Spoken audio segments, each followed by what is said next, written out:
আসসালামু আলাইকুম। আজকে আপনাদের জন্য চাল কুমড়ার মিষ্টি বা অনেকে মোরব্বাও বলে থাকেন, তার একটা রেসিপি নিয়ে আসলাম। খুবই মজাদার। অনেকে হয়তো এটা খেয়ে দিয়েছেন, আর যারা খাননি তাদের জন্য আজকের রেসিপিটা থাকলো। খুবই সহজে এটা কিভাবে বানানো যায়, খেতে কিন্তু ভীষণই মজা। তো চলুন শুরু করা যাক আজকের রেসিপিটি।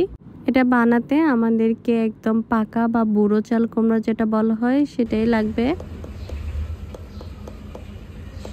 আমি আপনাদের বোঝার সুবিধার্থে এখানে চাল কুমড়াটাকে একটু নখ দিয়ে আওয়াজ করে দেখাচ্ছি। এটা একদম কাঠের মতো টকটক করে আওয়াজ করছে। এরকম বড় একটা চাল কুমড়া লাগবে আমাদের।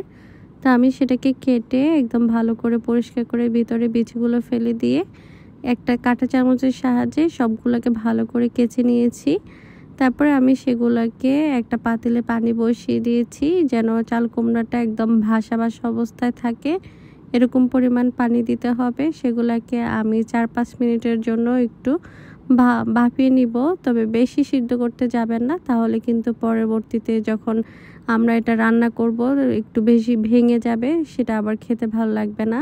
5 মিনিট পরে আমি চাল কুমড়াটা একটা ছাঁকনিতে ছেঁকে নিব, যেন ভিতরে সিদ্ধ করার সময় যে পানিটা ঢুকেছে সেটা আস্তে আস্তে সরে যায়। কিছুক্ষণের জন্য রেখে দিব ছাঁকনিতে। তারপরে আমি একটা পাত্রে প্রায় 2 লিটারের মতো দুধ নিয়ে নিয়েছি। সে দুধটা আরেকটু ফ্লেভারফুল হওয়ার জন্য আমি 3-4 চামচের মতো গুঁড়া দুধটাও মিক্স করে দিচ্ছি। সেটাকে একটু ভালো করে নেড়ে দিচ্ছি, যেন এটার কোনো দানা দানা না থাকে। আর গুঁড়া দুধ দেওয়ার কারণে কিন্তু এটার পরবর্তীতে কিন্তু এটার টেস্টটা অনেকটা ভালো হয়।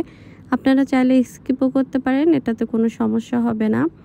আর এরপরে আমি যেটা দিয়ে দিচ্ছি, এলাচ দিয়ে দিচ্ছি। এলাচগুলোকে একটু ফেটিয়ে দিয়েছি, যেন এলাচের গন্ধটা বের হয়ে যায়। তারপরে আমি কিছুটা কাঠবাদাম আর কিশমিশ দিয়ে দিচ্ছি। আপনাদের হাতের কাছে যে ধরনের বাদামই থাকবে আপনারা সেটাই ইউজ করতে পারেন।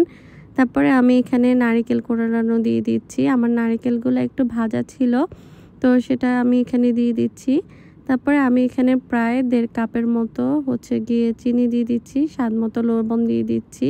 অনেকেই মিষ্টি খাবারগুলোতে কিন্তু লবণ দেন না। আমি বলবো যে এই ধরনের মিষ্টি জাতীয় খাবারে যদি একটু লবণ দেওয়া যায় তাহলে কিন্তু এটার টেস্টটা অনেক ভালো আসে। আপনারা এটা দিয়ে দেখবেন। তো তারপরে আমার দুধটা যখন একটা বলক এসে গেছে, তারপরে আমি সেই চাল কুমড়াগুলোকে ছাঁকনি থেকে এখন দিয়ে দিচ্ছি দুধের মধ্যে। সেটাকে আমি ভালো করে জাল করব। প্রায় মিডিয়াম হিটে আমি এটাকে 40-45 মিনিটের মতো জাল করব। খেয়াল রাখবেন যেন নিচে লেগে না যায়, তাহলে কিন্তু পুড়ে যাওয়ার সম্ভাবনা আছে, বা একটু তাহলে গন্ধটা হয়ে যাবে আর খেতে ভালো লাগবে না। এজন্য কিছুক্ষণ পর পর এটাকে একটু নেড়ে দিবেন ভালো করে। আমি এই প্রক্রিয়াটা আমি একবার রান্না করব, 40-45 মিনিট পরে সেটাকে আমি রেখে দিব। এরপর আমি সেটাকে 5-7 ঘন্টার পরে আবার জাল দিব, আবারও 40-45 মিনিট মতো রান্না করব। এভাবে আমি টোটাল 3 বার রান্না করেছি।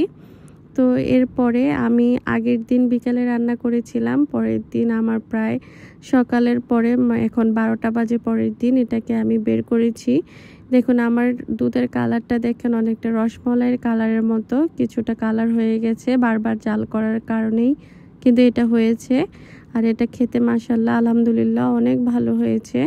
আপনারা এটা অবশ্যই বাসায় বানিয়ে দেখতে পারেন, এটা খেতে কিন্তু ভীষণই মজা। তো সবাই ভালো থাকবেন। যদি আজকের রেসিপিটা আপনাদের ভালো লেগে থাকে আমার চ্যানেলটা সাবস্ক্রাইব করবেন আর কমেন্ট করে জানাবেন।